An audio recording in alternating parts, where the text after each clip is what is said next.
Thank you. Well, right around the time the Beatles were blowing up, something else was gaining popularity in the U.S.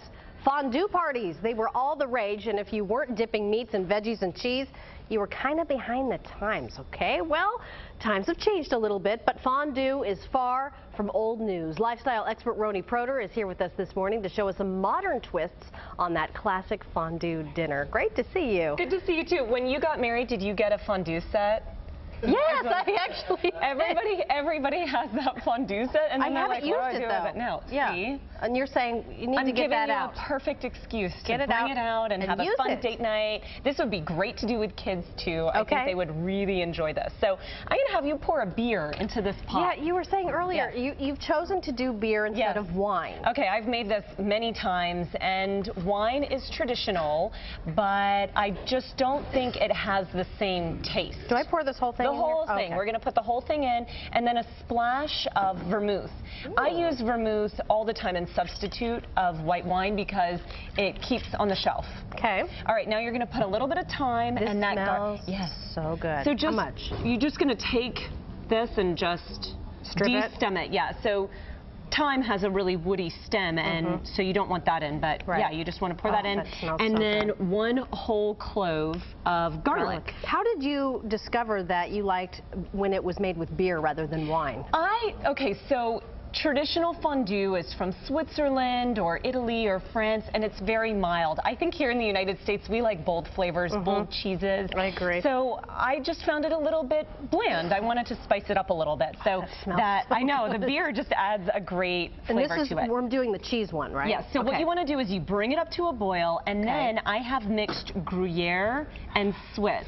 And here's what keeps the cheese from breaking. You know when you have cheese that breaks and the sauce is not smooth? Right. Cornstarch. Okay, how much? You put 2 tablespoons of cornstarch with 1 cup each of Gruyere and Swiss. Okay. Okay, now the key also is you want to slowly add the cheese in, like 1 little scoop at a time. Into the boiling mixture, and then stir, stir, stir until the cheese is melted, and then you add another cup or handful until it's all in there. Yes. Okay. All right, now so there's no real science. This is cheese. So if the sauce is a little too thick for you or a little too thin, you add a little cheese or a little beer or wine until you get the consistency that you really like. Got it. All right, now over here, this is the fun part. All of the different toppings. I wish our camera could take a peek in here. It looks so good. So I have a few different things that I thought would be different, because traditionally you stick like bread in there, and it's very boring. Heavy and boring. Yeah.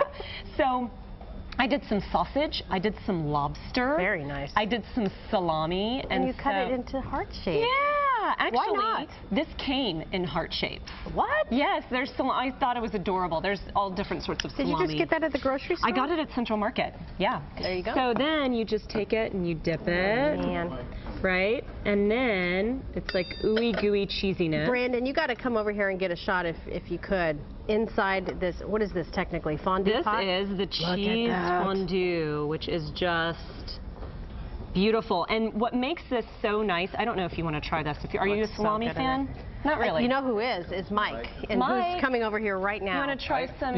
You asked if we got a fondue set when we were in the 60s. Yeah, my parents got a fondue set and an 8-cup percolator. Oh. Yeah, it was really nice. Are they still using that? I believe maybe you're, So what do we have here? You have the salami, You have salami with the cheese fondue, and then while he eats that, let's move on to dessert, because this is where it gets even more fun. I love it. Is it good? That not so good? Really it's good stuff, right? Okay, so with chocolate fondue, here are the different things that you can do. All right, moaning the whole time.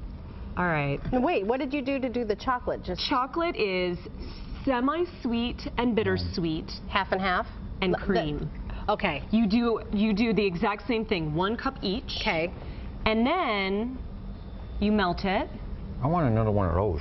You do? You have to try the dessert. I can't go sweet after So here's what I think is really fun, especially if you're doing this with your kids at home, to add different things on top, right?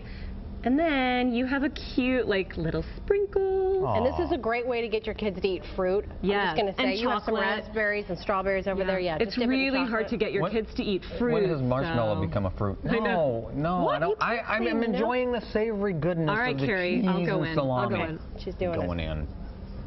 How is it? That's what I'm talking about. It's really good. Yeah. I think this would make a great date night, personally. Thank you, Roni. I do too. We appreciate Delicious. it. Okay. All right, very Go good. for it. Well, all right, I will. Actually, that looks so good that I might have one. Okay, so fondue was trending in the 60s, I guess. So was an 8-cup percolator. And so was a cake made in a pan that's on just about every wedding registry. Thank you. What is it? It's a bunt. A bun? Bunt. Bonk, bonk. Bunt. Bon. Oh, a fine bunt. Up next, find out how to bake and to depan the perfect bundt cake, which is even more important. Also ahead, a one-on-one interview with a man whose advice, according to Tony Romo, helps make sense out of life. Meet Dr. John Tolson after the break. And then get a break from high